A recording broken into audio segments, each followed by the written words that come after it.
자, 저희는 경제 이슈로 넘어가 보겠습니다. 영상 먼저 보시겠습니다.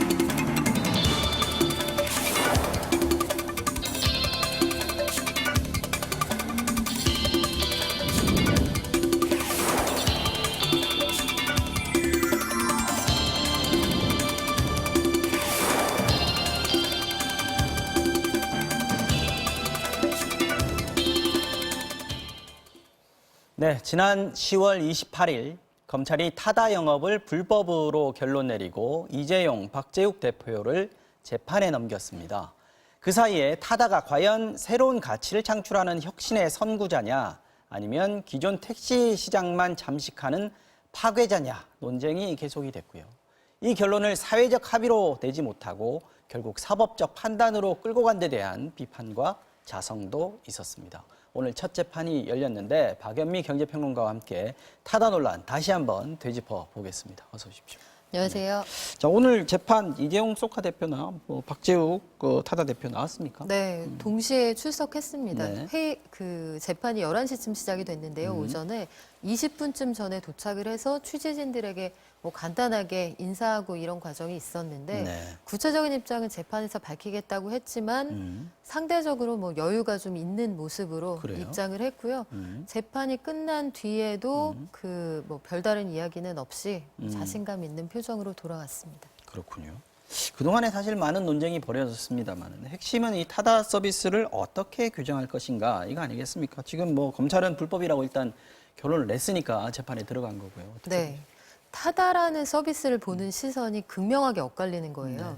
불법 콜택시냐 아니면 합법적인 렌터카냐. 네. 전자는 검찰의 주장이고요. 후자는 타다가 방어하는 논리입니다. 네. 일단 검찰이 보기에는 이게 렌터카 업체가 그 예외 조항을 이용을 해서 운전자까지 동승해서 보내주는 서비스를 표방하고 있으나 네. 실질적으로 소비자들이 보기에는 콜택시랑 다를 게 뭐냐. 그렇다면 택시 면허 없이 택시 영업하는 불법 서비스다. 검찰의 결론은 그건데요.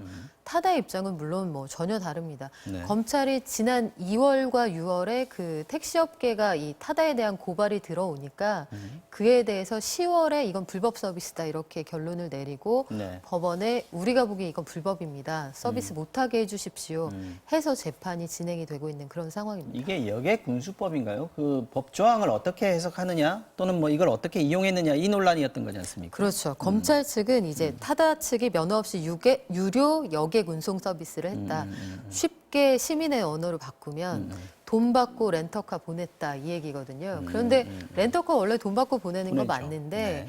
이게 렌터카를 이용하려는 일반적인 여행객에게 보낸 게 아니라 택시 시장에 그 법적인 빈틈을 파고 들었다 이런 얘기예요.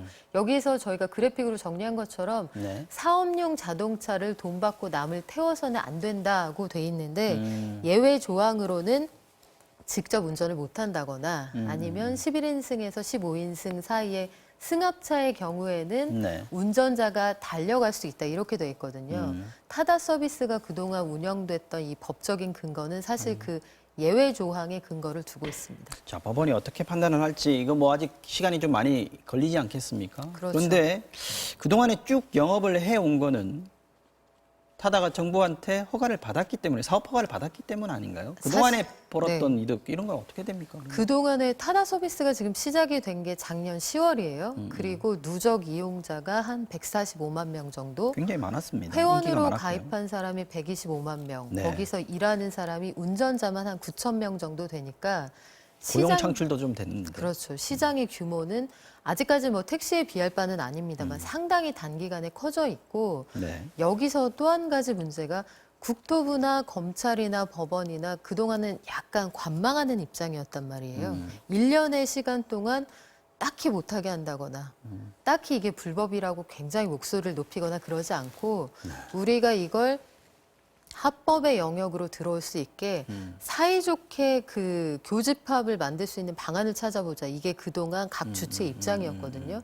그리고 검찰의 경우에도 실제로 그동안 불법 운전자 알선 혐의에 대해서는 불기소 처분을 했어요. 타다에 대해서.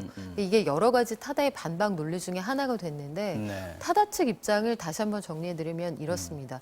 렌터카에 운전자 달려보내는 건 다른 회사도 다 한다. 여행 업체들도 한다. 다만 우리는 사람 보내주세요, 차 보내주세요를 전화로 안 받고 앱을 사용할 뿐이다. 그렇죠. 기술이 접목됐을 뿐이다. 그리고 또 한 가지는 다만 이용객이 남들보다 좀 많을 뿐이다.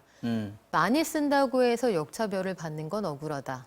마지막으로 네. 그동안 운전자에 대해서 알선한 혐의는 이거는 불기소 처분한다고 하더니 왜 이제 와서 우리에게 불법이다, 나쁘다. 일관성이 없다. 일관성이 없다. 그리고 지난 1년 동안 행정부가 놔둔 건 우리가 특별히 범법 행위를 하지 않았다는 증거 아니겠느냐.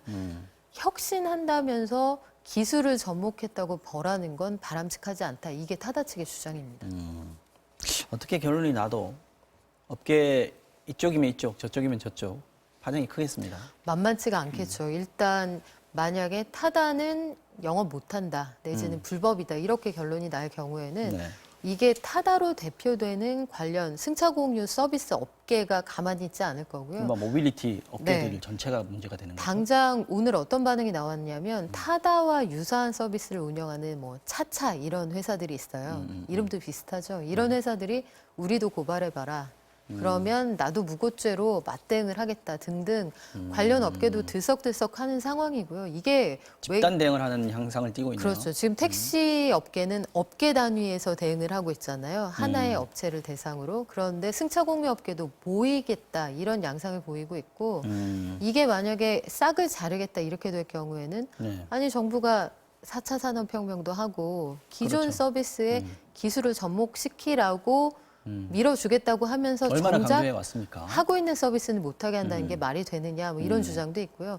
물론 타다라는 서비스가 네. 굉장히 혁신적인 4차 산업혁명의 기수일 거냐 음, 여기에 대해서는 뭐 아주 특별한 첨단 기술이 그렇죠. 들어갔냐? 이게 뭐 굉장히 기존에 없던 새로운 걸 만들어낸 거냐 여기에 대해서는 해석의 차이가 있을 수 있겠습니다만 네. 기술을 접목한 새로운 형태의 서비스, 고객들의 수요에 부합하는 서비스 이런 측면에서는 또 할 말이 있거든요. 이게 아마 파장이 만만치가 않을 겁니다. 반대의 경우는 어떻게 됩니까? 만약에 그냥 서비스를 하게 한다. 그러면 택시업계가 가만히 난리가 있지 나겠죠. 않겠죠. 네. 그리고 뭐 기억하시겠습니다만 택시업계에서 안타까운 선택을 하셨던 분들도 계셨단 맞습니다. 예. 말이죠. 그분들의 입장도 이해가 안 되는 건 아니란 말이에요.